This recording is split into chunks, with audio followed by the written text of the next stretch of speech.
Et je me souviens du médecin qui était au-dessus de moi.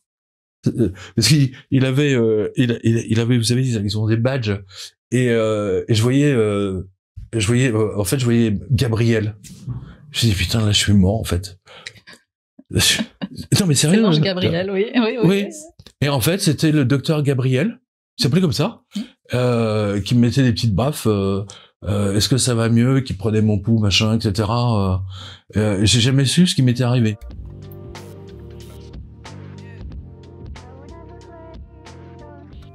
Bienvenue dans cette nouvelle interview en studio du Média en 4K2. L'invité d'aujourd'hui ne vous est pas inconnu et c'est pas la première fois qu'il vient nous rendre visite. Il s'agit de Pierre Jovanovic. Bonjour. Bonjour Kate.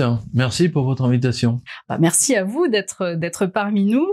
Vous êtes journaliste, écrivain de best-sellers, notamment la fameuse enquête sur l'existence des anges gardiens qui fête ses 30 ans d'existence. Chaque lundi matin, vous publiez votre revue de presse économique tant attendue.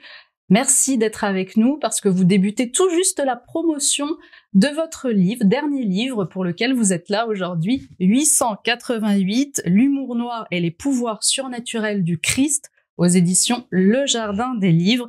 Alors on a la chance vraiment de vous avoir. C'est gentil. C'est moi qui ai la chance d'être invité, surtout sur 4K2, parce que vous savez combien j'apprécie l'humour noir de Marcel. Donc on est en phase là. C'est plutôt le Christ qui est en phase avec Marcel pour le coup. Mais vous aussi, vous n'en manquez pas et on le verra un peu plus tard. D'abord, j'aimerais vous poser ma première question. Pour quelle raison vous avez décidé d'écrire ce livre il y a 1 an et finalement de le publier là en 2024 alors qu'on est en plus dans l'année 8? J'ai pas fait exprès. Pour le coup, j'ai vraiment pas fait exprès. La raison fondamentale pour laquelle ce livre était déjà dans ma tête, mais il y avait plusieurs parties, il en manquait une.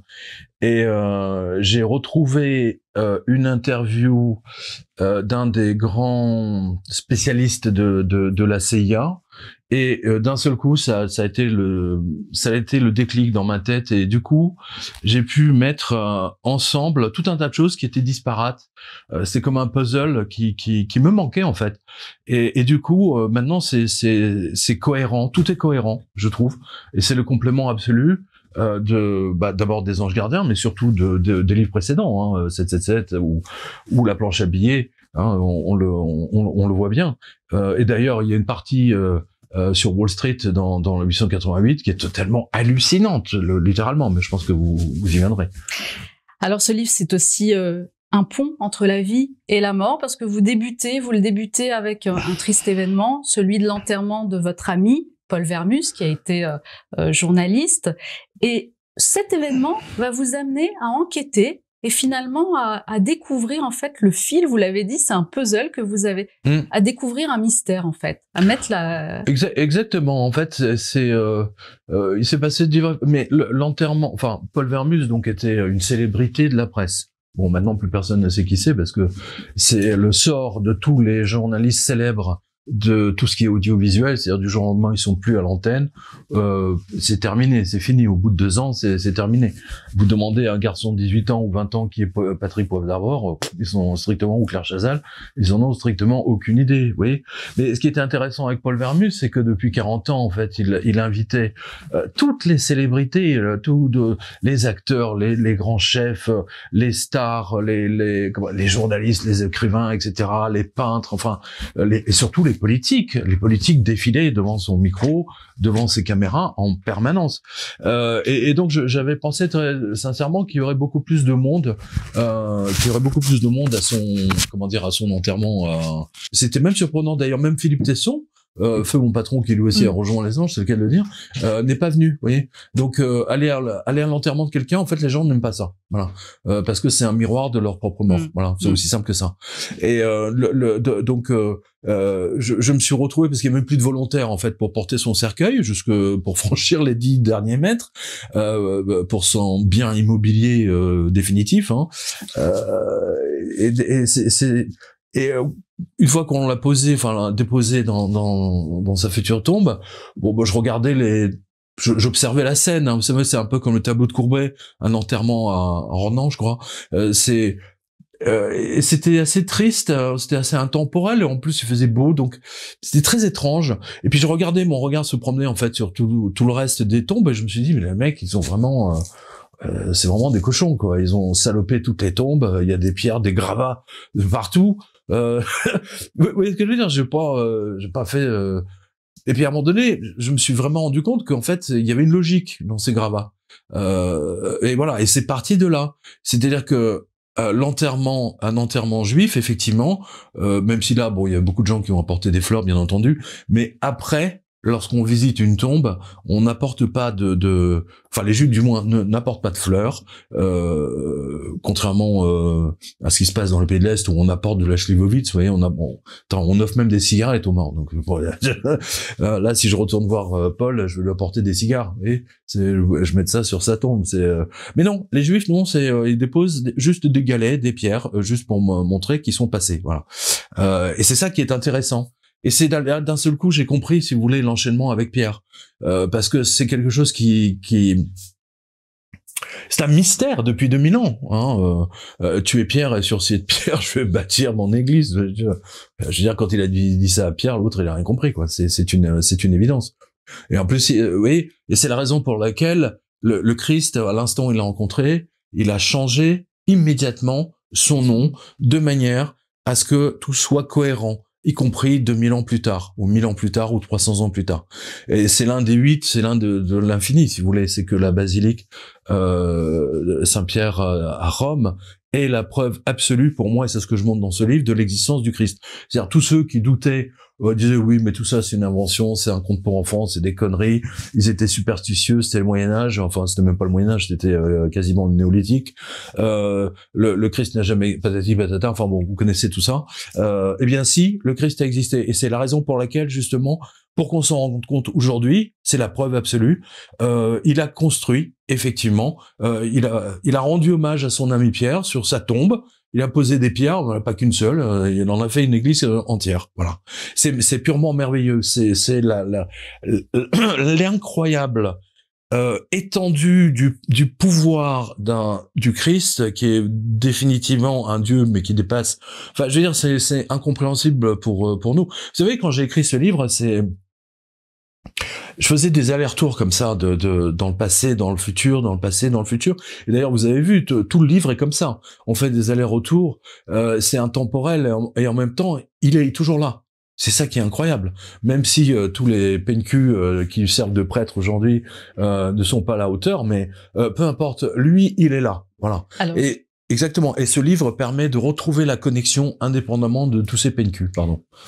Alors justement, on va pas dévoiler. Coiffeur. Hein. on va pas dévoiler tout ce qu'il y a dans ce livre, mais n'empêche que il y a deux choses qui m'ont interpellée, c'est que l'enterrement de votre ami Paul Vermus vous a conduit à également parler de deux autres enterrements. Le premier, c'est celui du rabbin Menachem Mendel Schneerson. Schneerson, oui. C'était le dernier Shalom. de la dynastie Lubavitch. Alors lui, il était considéré, enfin il est toujours considéré par la communauté juive comme le Messie. Exactement, qu'ils attendent toujours.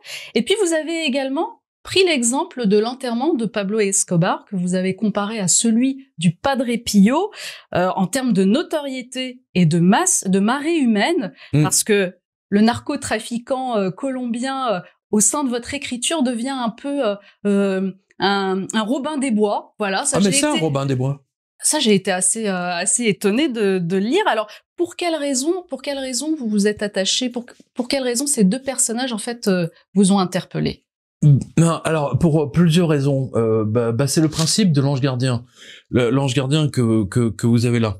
Et Pablo Escobar, comme Hitler d'ailleurs, et même d'autres, ou Patton qui en a souvent parlé, ça vous montre, si vous voulez, que quand c'est pas l'heure, c'est pas l'heure. Vous savez, quand j'ai écrit Les Anges Gardiens, je pensais qu'effectivement les anges intervenaient, etc. Mais je pensais que c'était pour défendre, le protéger d'abord. Vous me suivez? Et en fait, au bout avec toute mon expérience depuis l'écriture de ce livre, et surtout 30 années de témoignages de lecteurs qui arrivent du monde entier, même encore aujourd'hui, m'a montré, en fait, m'a prouvé que quand ce n'est pas l'heure, ce n'est pas l'heure. C'est-à-dire que Pablo Escobar, comme d'autres, comme tout le monde en fait. Ils ont un destin, ils ont choisi ce destin avant de s'incarner, hein, clairement, et c'est comme une pièce de théâtre, ils l'ont joué jusqu'au bout.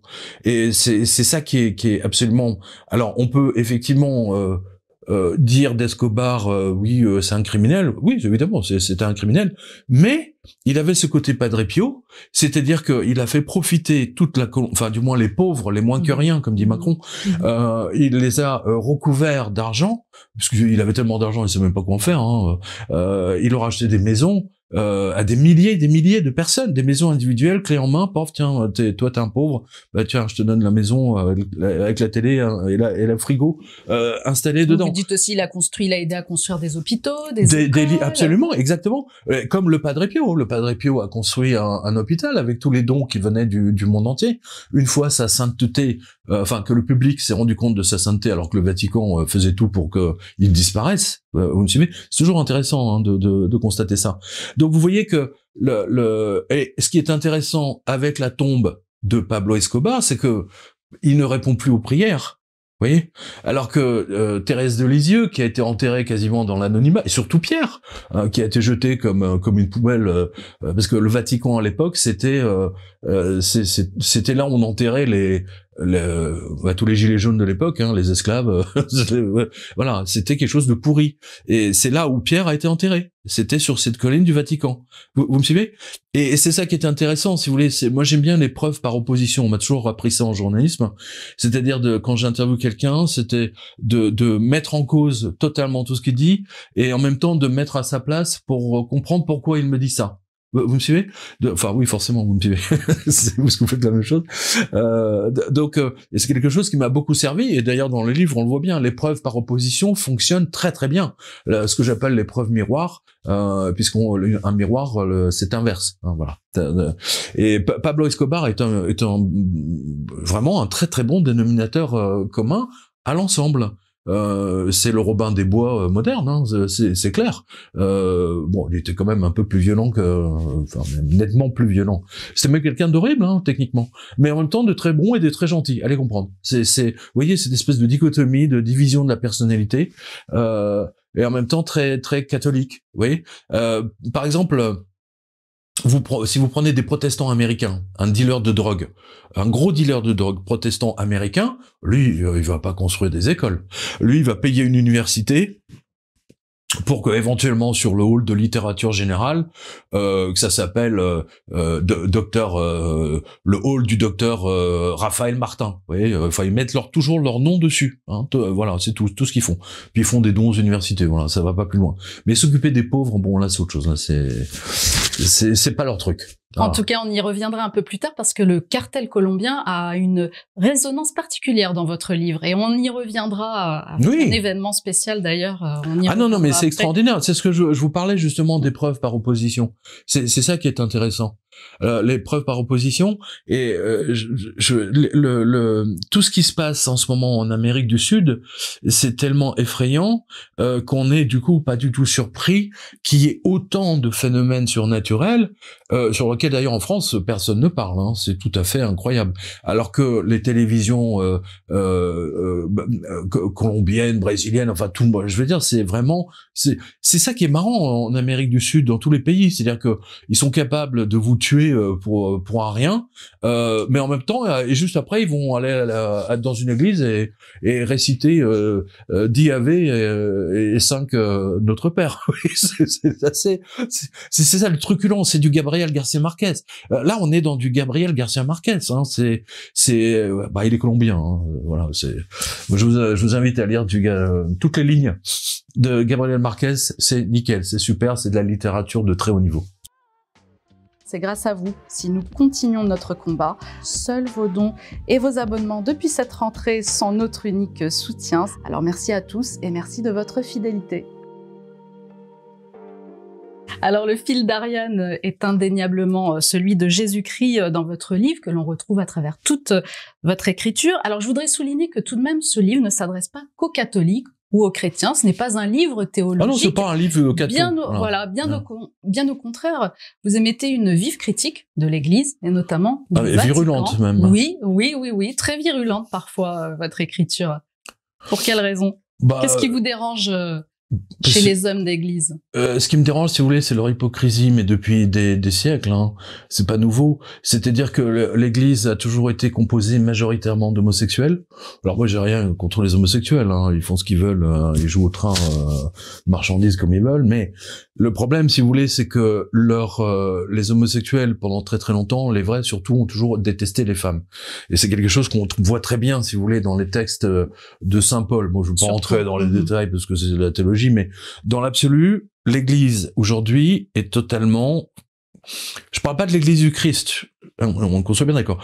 Je parle de tous ceux qui composent le Vatican, et même l'Église de France ou l'Église Italie. Je veux dire, il n'y a pas d'exception.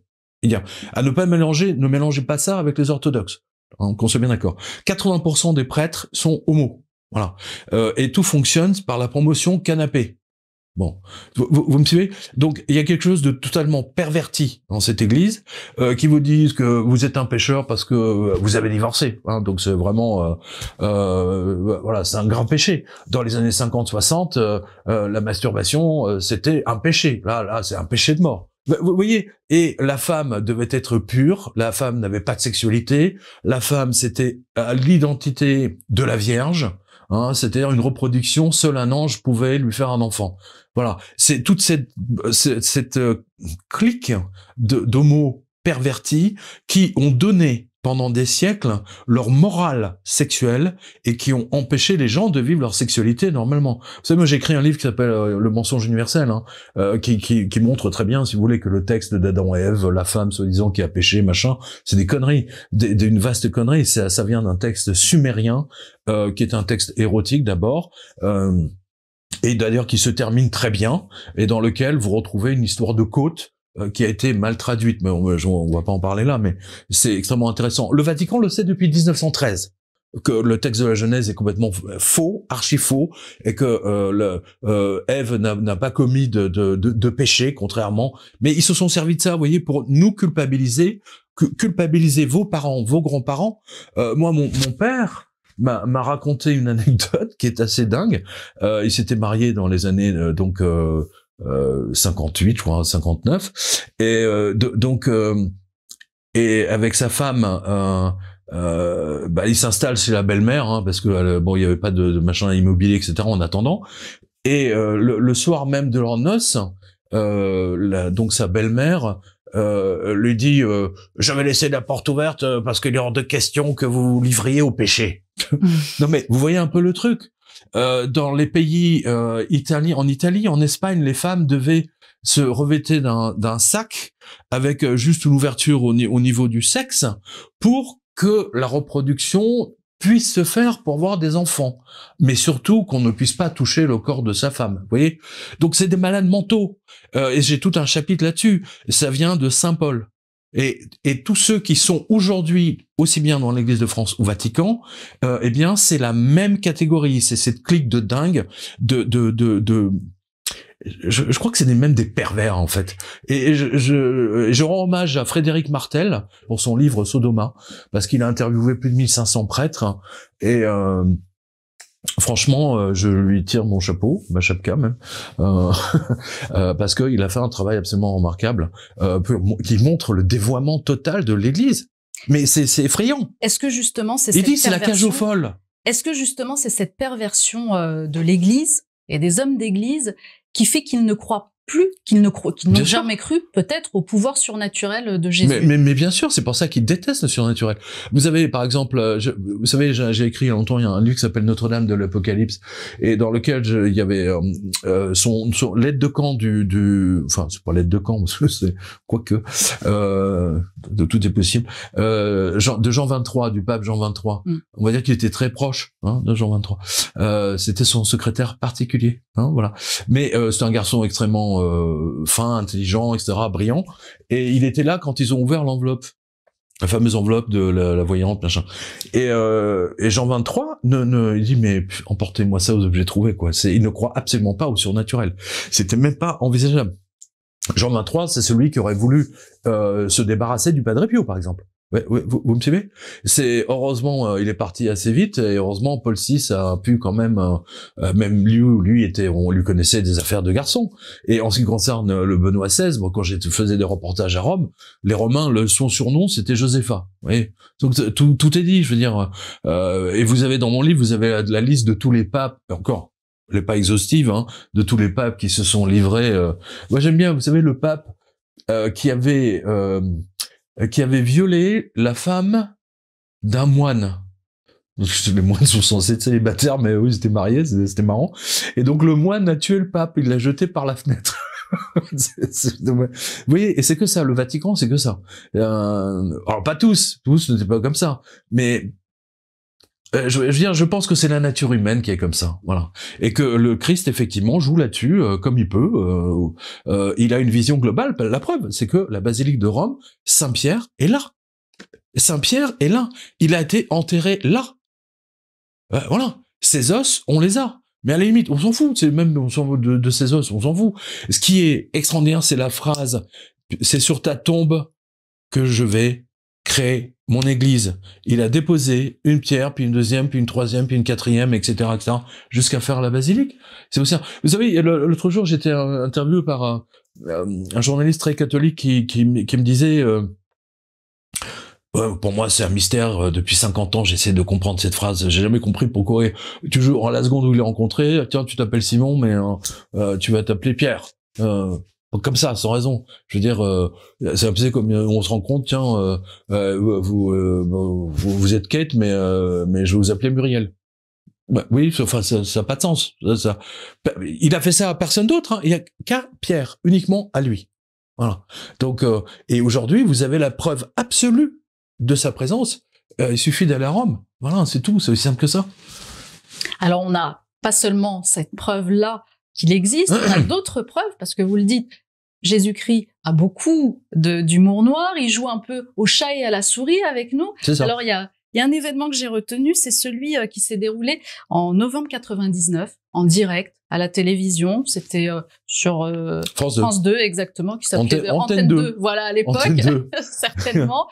C'est une émission, je pense, qui existe toujours le jour du Seigneur. Mais bien sûr. Et là, donc, devant des millions de téléspectateurs, en pleine messe, à Lourdes, en présence donc de Monseigneur Billet, aux côtés du cardinal Lustiger, voilà. Donc, au moment de la consécration de l'hostie, cette dernière, elle lévite de 2 cm. Elle se met à léviter. D'ailleurs, je sais pas si on pourra mettre les images éventuellement. On essaiera de. Oui, parce que Dieu merci, ça a été répliqué dans le monde entier. Donc voilà. Et moi, quand j'ai vu ça, je me suis dit mais waouh, là, on a la preuve. Il est là, quoi. C'est clair. Donc moi je m'attendais à ce qu'il fasse une grande conférence de presse, expliquer le pourquoi du comment, quelle est la nature de l'Eucharistie, tata, enfin bon, le grand truc, quoi. Rien, silence radio, c'est le cas de le dire, ou télé, total. Et en fait, c'est ce que j'ai constaté quand j'écris les Anges Gardiens. En fait, ils ne supportent pas dès qu'il y a du surnaturel, de cette autre dimension, que ce soit la Vierge, le Christ, ou même le Padre Pio. Hein. Regardez, on a retrouvé le corps du Padre Pio intact.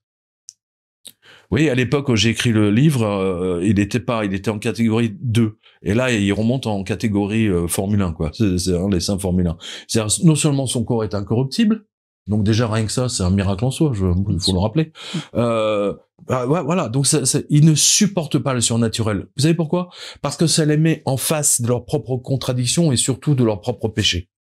J'aime pas le terme péché, enfin vous m'avez compris. C'est toute leur perversion sexuelle avec les mômes. Voilà. Et Monseigneur Billet, puisqu'on parle de ça, Monseigneur Billet était vraiment mêlé à un nombre incalculable de scandales sexuels, d'enfants de cœur, etc., ou de séminaristes, de viols, etc., de l'Église de France, et qui a d'ailleurs au sommet, ils ont tout fait pour les protéger.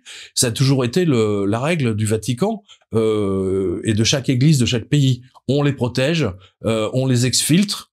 Je donne le cas dans le livre. Alors je sais plus. Oui, je crois que c'est aux États-Unis. Il y avait un cardinal, alors qui lui avait, je sais plus, alors il avait à son actif à peu près une centaine de petits de gosses, et pour l'exfiltrer, le Vatican lui a donné un passeport diplomatique. Donc, aux États-Unis, il était devenu complètement intouchable. Il était diplomatique vu que le Vatican est reconnu par les États-Unis comme un pays indépendant, etc., etc. Voilà. Et tout est à l'avenant. Et je montre dans le livre, vous avez également le cas du père Porter, que le cardinal de Siget à l'époque aurait voulu empêcher de paraître dans le journal. Heureusement, Philippe Tesson, merci Philippe, il l'a pas censuré. Vous me suivez?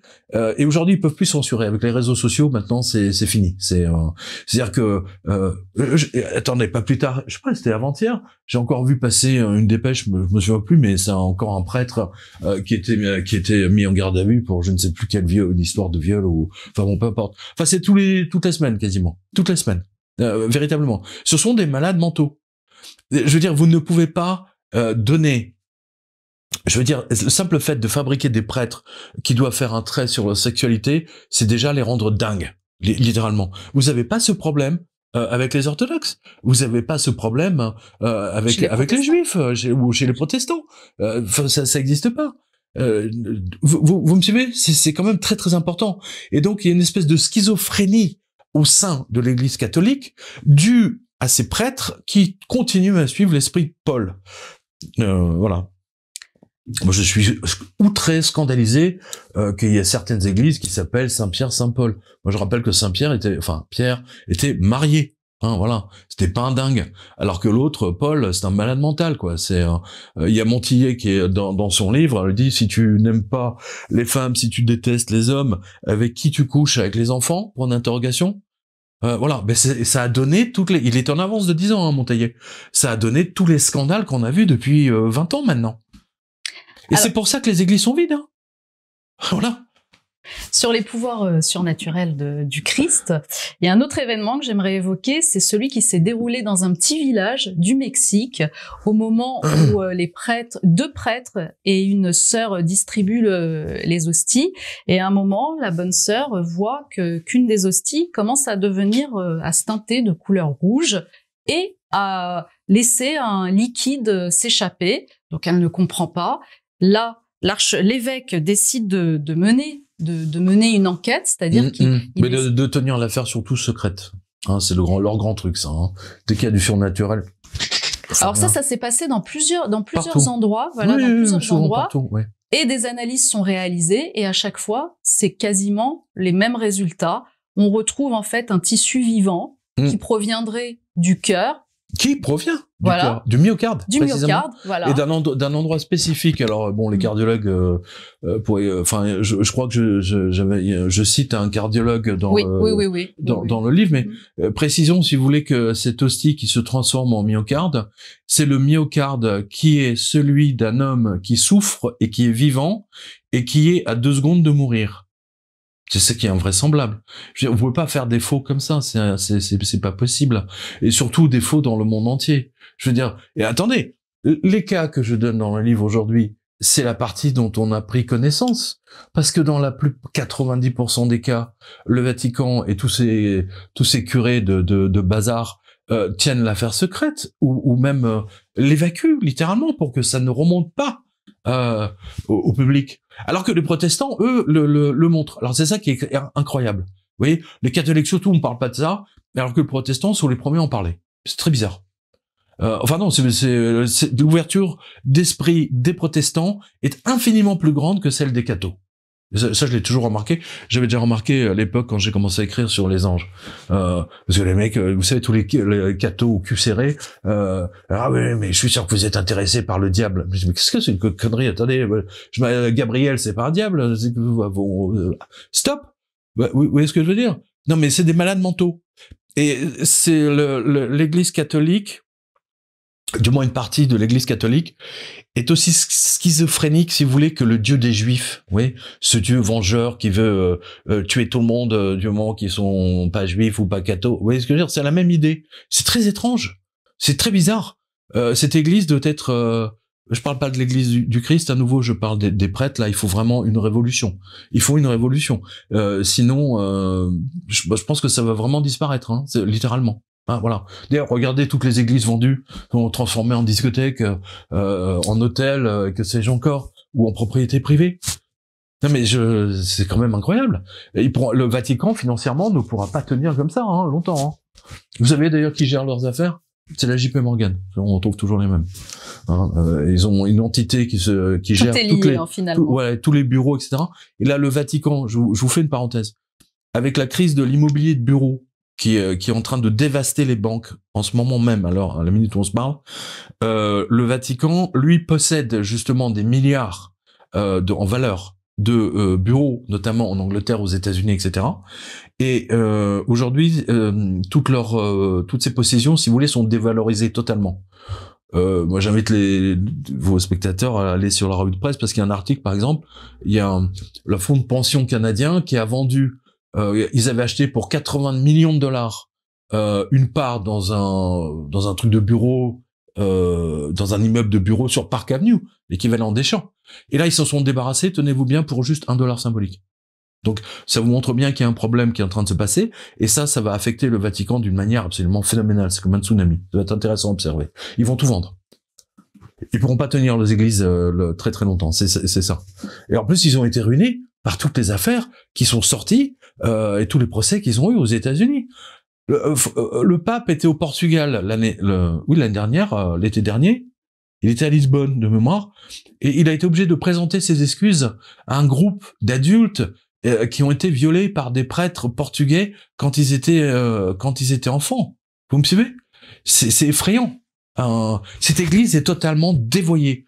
Mais en même temps, c'est là la contradiction. Je pense que vous l'avez vu dans le livre, c'est que d'un côté, vous avez l'hostie, et je parle uniquement de l'hostie, qui est un véritable outil de connexion, véritable, sans discussion aucune, qui nous permet à nous, gueux, par rapport à ces cardinaux qui se prennent pour des cocottes vivantes, d'être en contact, alors que eux ne le sont pas. Voilà. Donc il faut évacuer, on s'en fout de tout ce qu'ils racontent, toutes les conneries, surtout maintenant que les prêtres catholiques français donnent comment dire, ils vous disent maintenant pour qui il faut voter et compagnie. Donc voilà, ils en sont là. Voilà. Revenons à ces hosties justement et à ce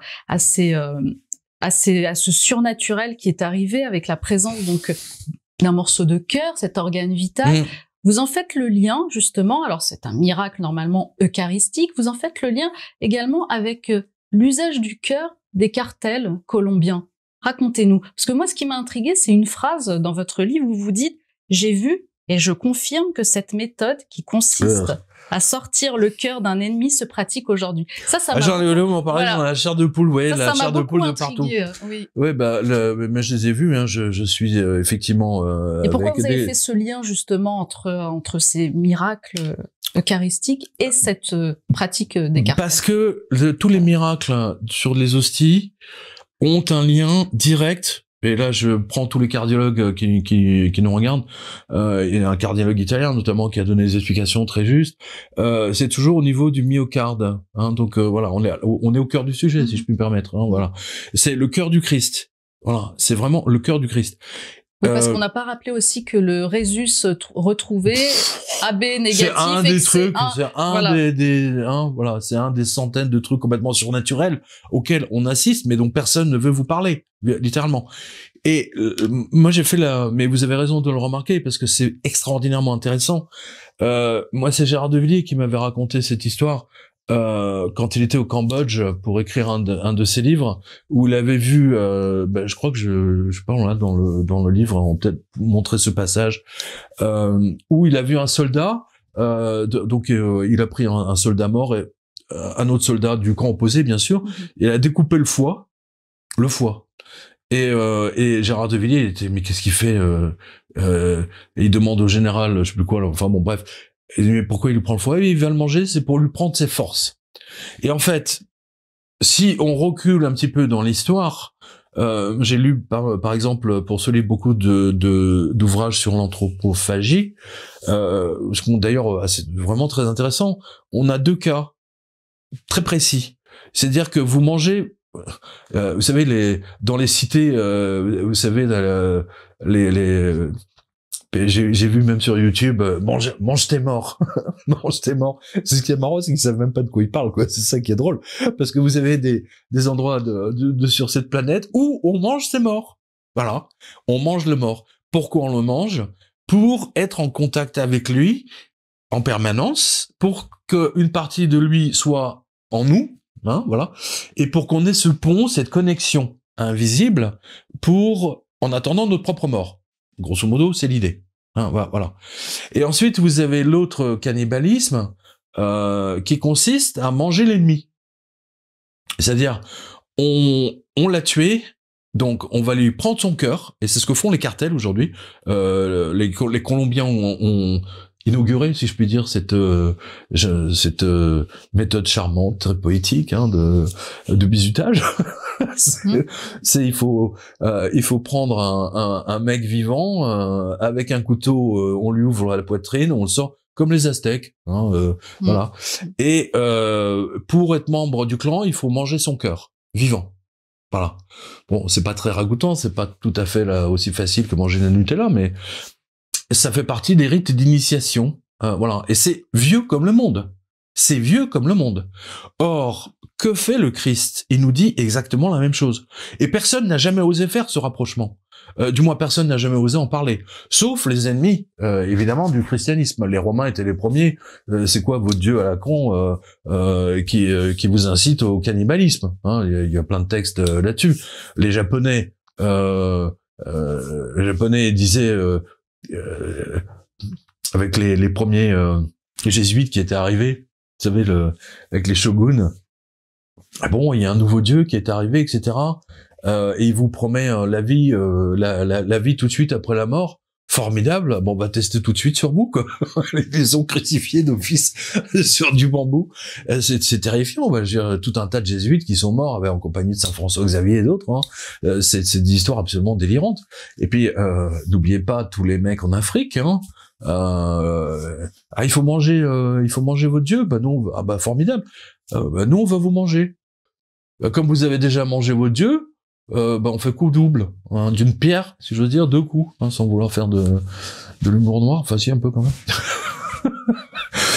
Non mais authentique, hein, c'est très intéressant. Donc on voit bien que fondamentalement, là aussi, c'est l'humour noir du Christ. Hein, il a cet humour noir. La preuve, c'est que quand des prêtres, il y a une hostie, ils sont en train de donner l'hostie, elle tombe par terre. Vous avez l'affaire de Buenos Aires, on va pas l'aborder, mais qui se transforme en bout de myocarde. Enfin, c'est quand même complètement dingue. C'est hallucinant. Personne n'en parle. Censure totale. Voilà. Donc, je dis à nos spectateurs, peu importe si vous êtes musulman, bouddhiste, proteste, machin, oubliez tous ces carcans que les religieux ont tendance à nous mettre dans la tête en faisant leurs interdictions à gauche, à droite. Notre vie sexuelle ne les regarde pas, qu'ils aillent se faire voir. Mais là, de toute façon, il y a une révolution. Hein. Et je pense que ce livre est quelque part assez révolutionnaire. Maintenant qu'on en parle. Bon. Je sais pas, ça me vient comme ça. Je trouve parce que ça permet aux gens de retrouver la connexion et de se débarrasser de tous ces enfoirés, de ces crétins, de ces pervers qui composent 80% de lui. C'est pas moi qui le dis, c'est Frédéric Martel dans Sodoma. Et il a dit le Vatican c'est la cage aux folles. Bon, en même temps, ils sont en phase avec l'Élysée en ce moment. Ceci explique cela. Le plus drôle, ça c'était dans le Canard enchaîné, le Vatican avait refusé la nomination d'un ambassadeur de France. Au-dessus, c'est le soleil, c'est le cas de le dire. Ils l'ont refusé parce qu'il était paxé avec un autre homme. C'est l'hôpital qui se fout de la charité, quelque part. Vous voyez ce que je veux dire? Vous voyez à quel point ce sont des hypocrites, quoi. C'est invraisemblable. Non, mais c'est là, ça s'est passé sous Hollande. C'était sous Hollande, c'est Hollande qui avait signé je me souviens plus comment il s'appelait, on retrouvait des coupures de presse de l'époque. C'est pas si vieux que ça, hein, ça date de quoi? C'est 5 ans, 6 ans. Alors il y a autre chose aussi qui vous irrite, et ça concerne la religion juive. Vous dites, je vous cite, donc d'un côté, le surnaturel de Jésus, entre parenthèses, marcher sur l'eau, ne peut pas fonctionner, selon les scientifiques juifs, mais de l'autre, celui de Moïse, entre parenthèses, soulever les eaux de la mer et la séparer en deux, ouais. Il le valide scientifiquement. Ouais, vous avez des chercheurs scientifiques dans les universités, Bac plus 40, etc. Vous l'avez fait la totale, hein, des spécialistes, etc., qui vous ont expliqué que Jésus n'a jamais marché sur l'eau, que en fait, il a fait du patin à glace parce que le lac de Tibériade s'est transformé en glace. Je savais pas que Saint-Pierre était à bord d'un bateau brise-glace, hein, déjà en l'occurrence. Vu que le premier brise-glace qui a été inventé, je crois que c'était en 1904 ou 1900, enfin dans les années 1900. Voilà. Mais les mêmes, hein, vous expliquent, parce qu'ils sont spécialistes de l'eau, hein, c'est des voilà. Les mêmes vous expliquent que Moïse, en effet, il a séparé la mer en deux, voilà, pour permettre au peuple juif de passer. Alors moi j'ai plein d'amis juifs, c'est pas je m'en fous de leur truc. Mais ce que je vois, si vous voulez, c'est que le mensonge fait partie de la communication d'Israël.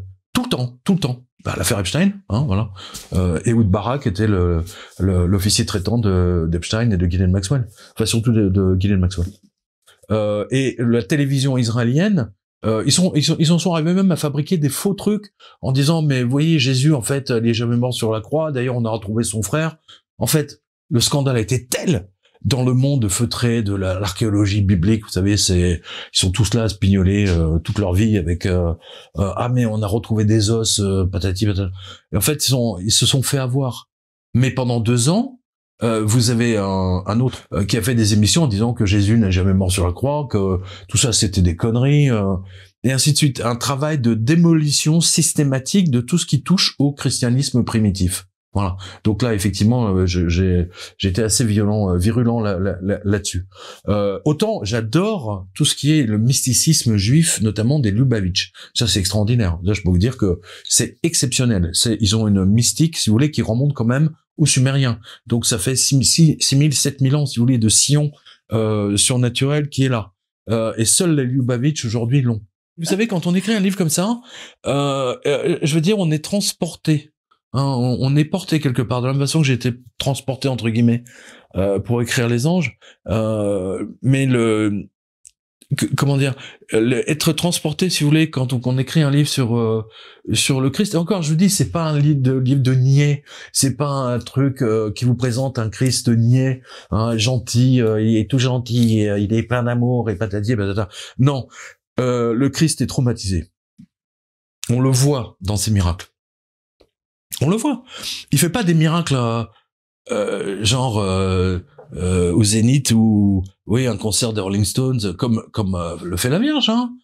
Fatima, c'était ça. Hein, faut peut-être pas l'oublier. Lourdes, il y a une apparition au Venezuela qui était absolument extraordinaire. Il y a eu Kibeo au Rwanda. D'ailleurs, chaque fois qu'elle apparaît, en général, 10 ans après, il y a des massacres absolument phénoménaux. Elle prévient. Mais comme chaque personne a son libre arbitre, bon, voilà. Mais au moins, elle l'a prévenu. Vous me suivez? Et c'est ce que fait le Christ.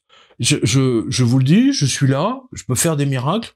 Regardez le mec là, on lui a mis la petite fille là, on lui a mis 2 tonnes de chaux vives pour que son cadavre pourrisse. On l'a retrouvé 50 ans après intact. Ben ça c'est moi, c'est mes pouvoirs de Dieu, voilà.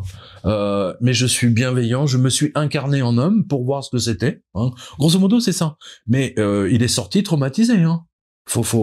Et ces miracles, la nature, quand on examine la nature des miracles qu'il fait, ça montre à quel point il est traumatisé. C'est effrayant d'ailleurs. C'est triste.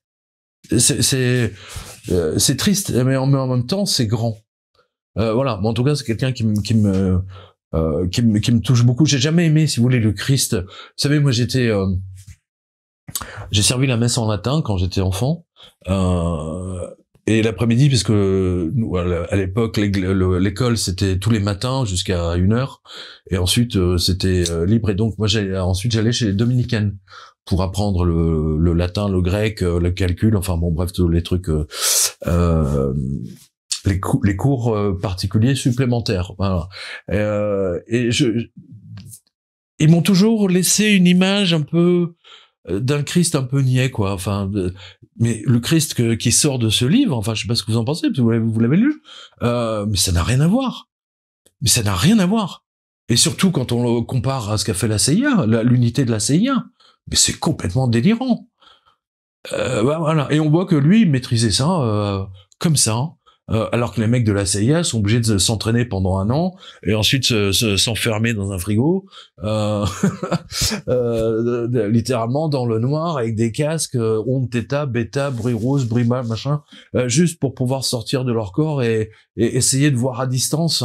Vous comprenez? Vous savez, sans cette unité de la CIA, je l'ai déjà dit, je n'aurais jamais pu écrire ce livre. Parce que d'une part, parce que je les ai rencontrés, sans savoir que c'était le mec de la CIA, quand j'avais interviewé Robert Monroe dans le livre sur les anges, et franchement, c'est incroyable, quoi. C'est véritablement incroyable. On peut le faire, tout à fait. Tout ce qu'a fait le Christ, on peut le faire. Pas avec les mêmes méthodes, je veux dire avec la même portée, bien sûr, mais c'est possible à quelques jours, une semaine. Alors justement, sur mais je vous donne un exemple. Oui, allez-y. Vous empiétez justement sur ce que j'allais aborder, justement sur la CIA. Vous dites que le budget, il est d'environ 300 millions de dollars attribués au pouvoir surnaturel. Qu'est-ce qui a déclenché en fait c'est pas le pouvoir surnaturel, c'est une unité. C'est une unité. Voilà. Alors il y a une anecdote. C'est militaire. C'est une unité militaire. Alors, il y a une anecdote, c'est au moment où, avant l'assassinat de Kennedy, oui. Vous dites que la Maison-Blanche reçoit des lettres, des appels téléphoniques de femmes au foyer, peu importe. Des milliers d'appels. Voilà. Des milliers d'appels. Prévenant, disant, il faut pas, faites attention, il va se passer quelque chose de très grave. Avec le président. Voilà, une semaine avant son assassinat, et il y a aussi une médium, alors j'ai oublié son nom, une médium très connue, voilà. Jan Dixon. Qui lui dit, à l'époque, elle était très très célèbre en effet. Oui, qui dit il ne faut pas. Elle a appelé directement la Maison Blanche parce qu'elle connaissait quelqu'un et elle a insisté lourdement pour que Kennedy n'aille pas à Dallas.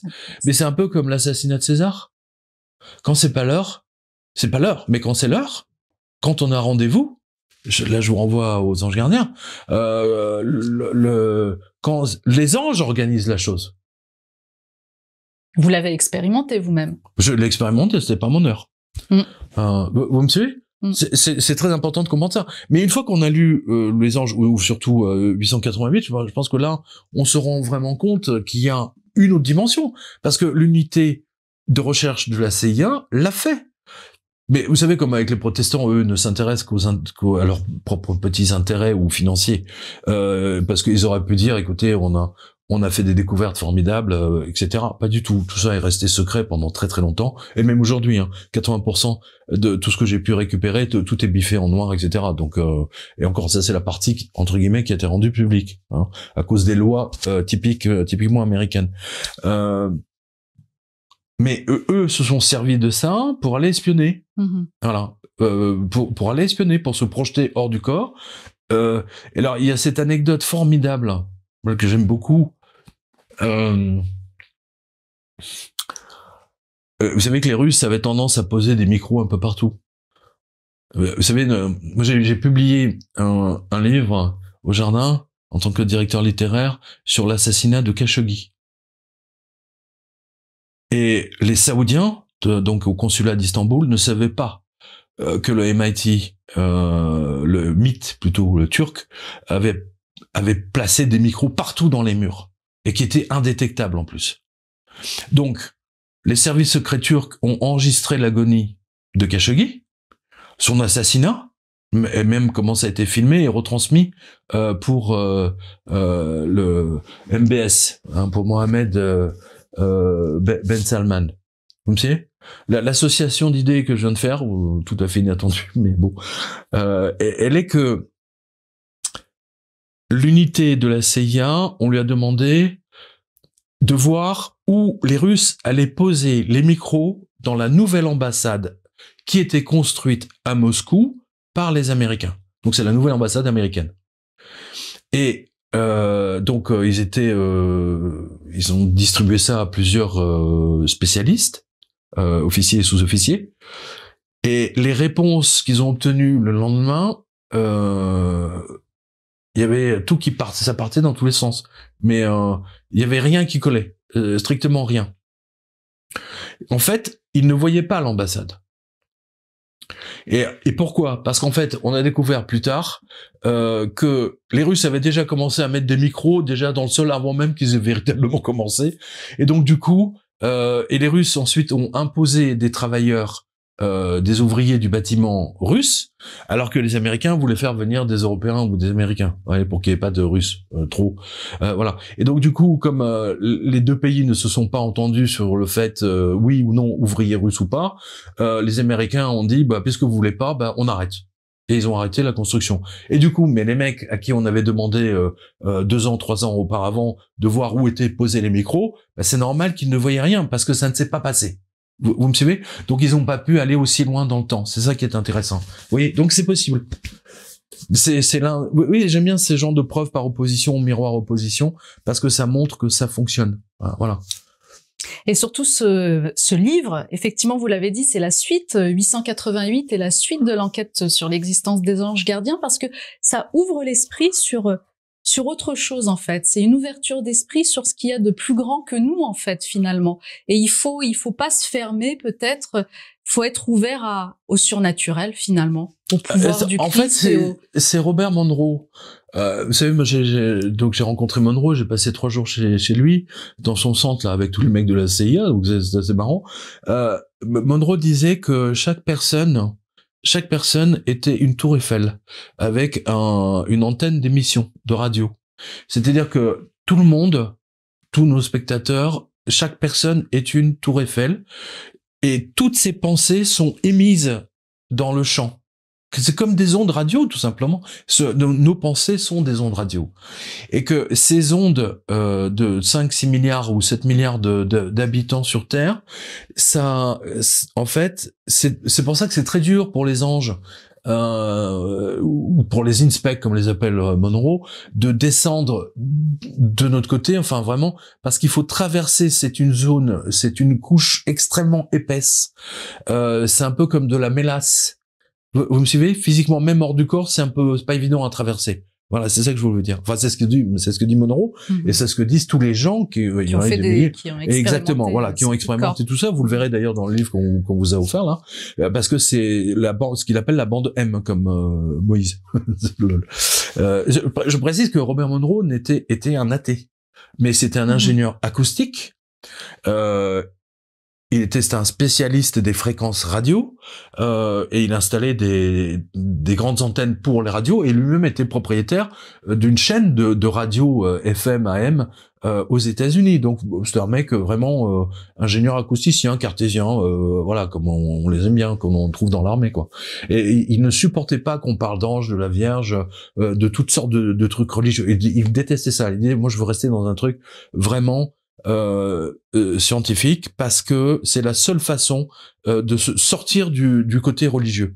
Et grâce à lui, je vous assure, Monroe, je le remercie, parce que sans le livre je vous ai donné, je pense que je n'aurais pas écrit Enquête sur l'existence des anges gardiens, parce que lui m'a montré que, alors il appelle pas ça des anges, mais il appelle ça inspect, c'est-à-dire des êtres hautement évolués et extraordinairement intelligents. Enfin, je me souviens plus oui, mais c'est toute une série de preuves, et grâce à lui, en fait, j'ai pu avoir une partie entre guillemets scientifique de ça. Et comme je me suis repenché sur les travaux de la CIA, bah vous avez vu dans le livre.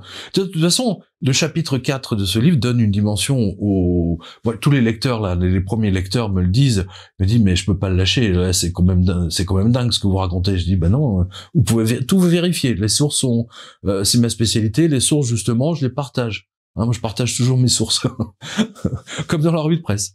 Je confirme, toutes les sources sont annotées, il y a des photos, il y a... Ah oui, surtout les photos. Moi, j'adore mettre des photos. Vous savez, ça, c'est mon côté journaliste de presse écrite de quotidien, où tout de suite, un article, une photo. Un article, une photo. Voilà. C'est vraiment important. Parce que si vous faites un bouquin, en plus, vous vous rendez compte le sujet qu'on aborde. S'il n'y a pas les photos, mais le livre serait vraiment différent, je pense, s'il n'y avait pas toutes ces photos. Alors, vous abordez également les NDE. Ça, vous aviez déjà enquêté ça, dessus. Vous savez que c'est ma spécialité, voilà. quand même. Voilà. Vous réitérez encore dans 888 sur les expériences aux frontières de la mort, comme on les appelle. Les expériences aux frontières de la mort, c'est ce que confirme Monroe. C'est-à-dire que Monroe a mis au point, en tant qu'ingénieur acoustique, il s'est rendu compte, si vous voulez, alors c'est marrant parce que ça me revient là d'un coup. Monroe dit que il avait cette capacité, si vous voulez, de sortir de son corps adolescent très tôt, et qu'il pouvait, mais que avant de sortir de son corps, avant de quitter son corps, il entendait une sorte de sonnerie. Il entendait une sonnerie. Et plop, à partir de là.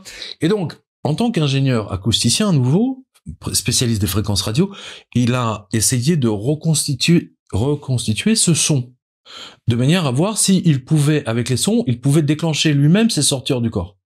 Parce qu'avant, il savait pas quand ça allait se passer. Il dit, ben moi, je vais aller visiter la voisine. Elle va rentrer tard ce soir, donc elle va forcément prendre sa douche. Hein, oui, on est dans les années 60.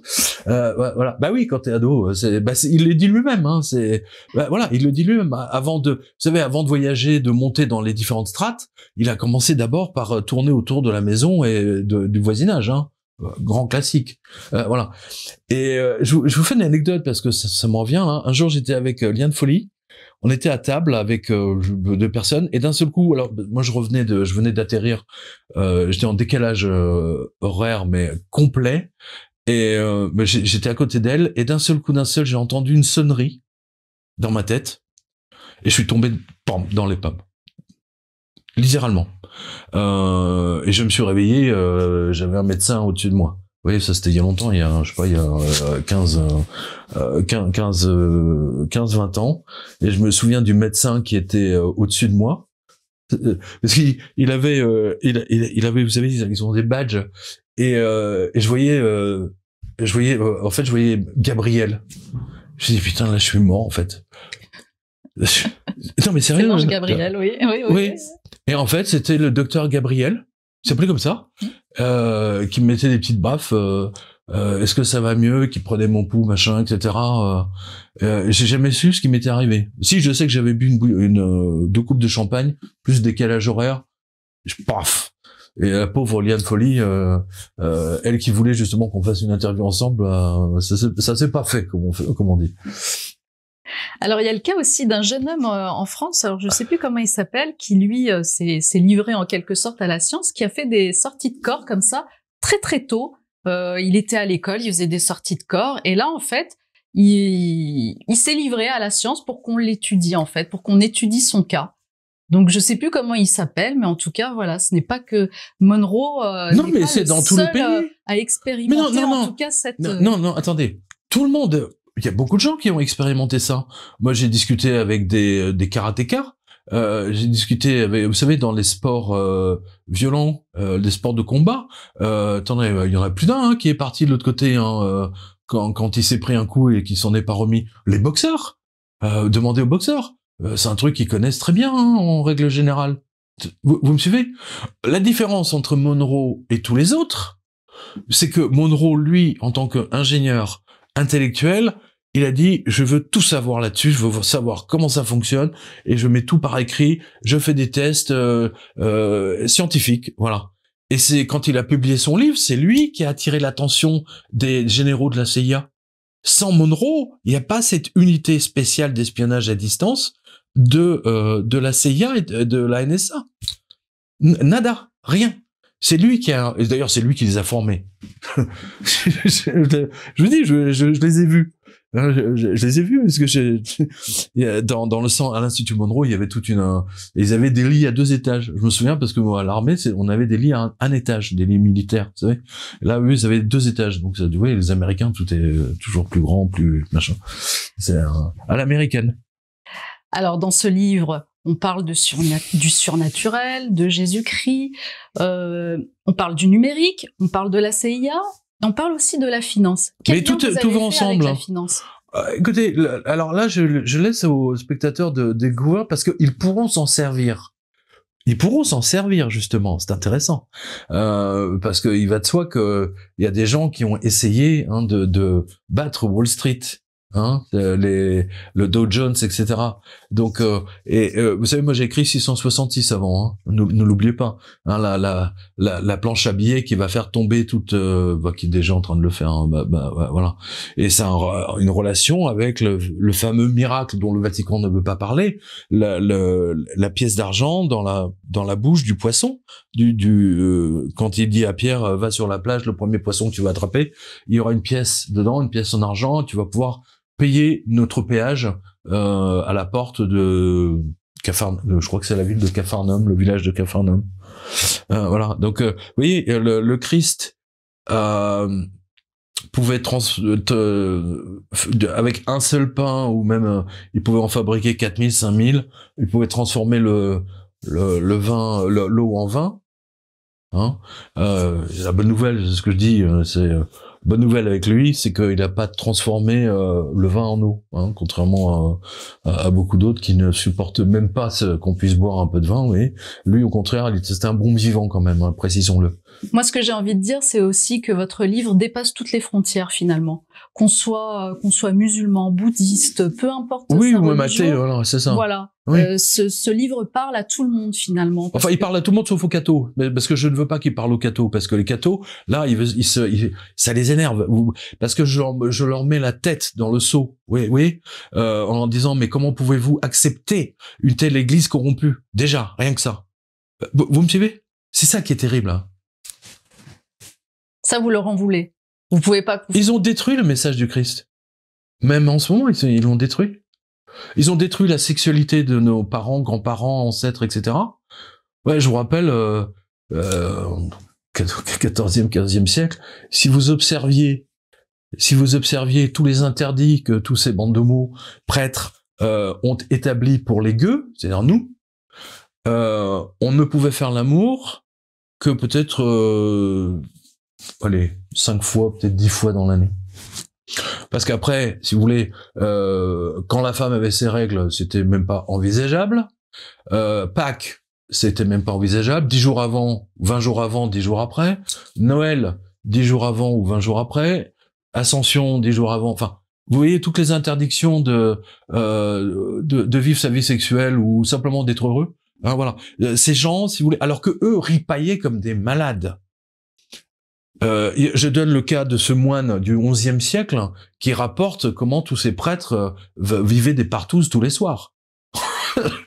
Et eux disaient aux gueux, à la populace, surtout, non, vous pas de sexe. Hein, voilà. C'est la chanson d'Eddie Mitchell, pas de boogie woogie. Vous voyez, il a bien interprété, même si c'est dérisoire.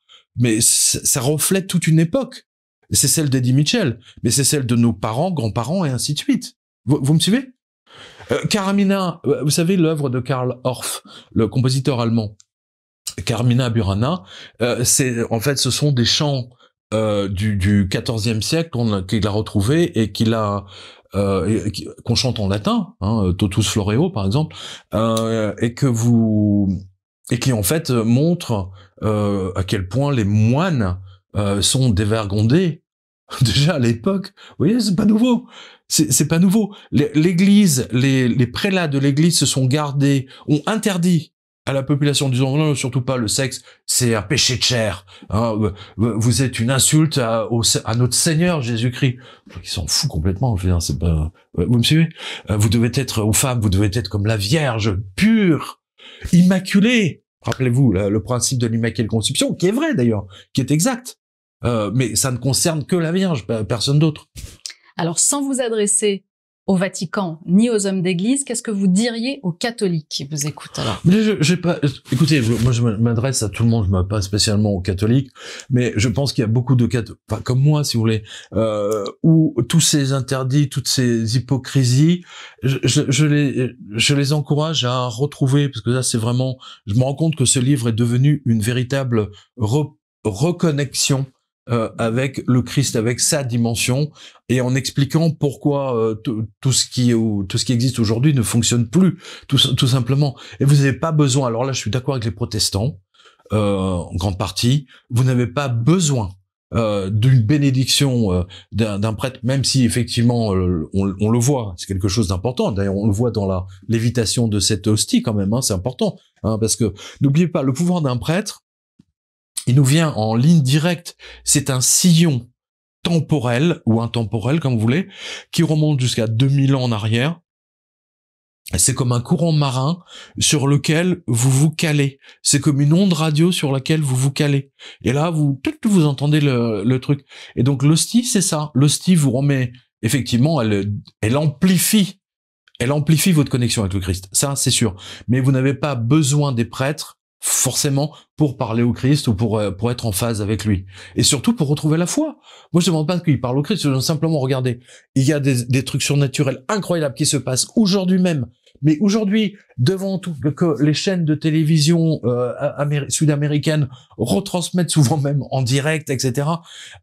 Et aujourd'hui, en France, on vous les cache, bien entendu, parce qu'on a tué Dieu, nous, en 1792, de mémoire, enfin après la Révolution française, hein, bien sûr. On a tué Dieu, donc on a plus le droit au surnaturel. Hein, voilà. Mais le surnaturel est là, et chaque personne a besoin à un moment donné de se reconnecter. Toute personne, surtout quand d'un seul coup ah tiens, j'ai un cancer, etc. Et puis les gens se mettent à prier en général quand ils traversent des épreuves, hein, de toute façon. Donc voilà. Donc ce livre peut vraiment vous aider, enfin vraiment aider, ou même des gens dans votre...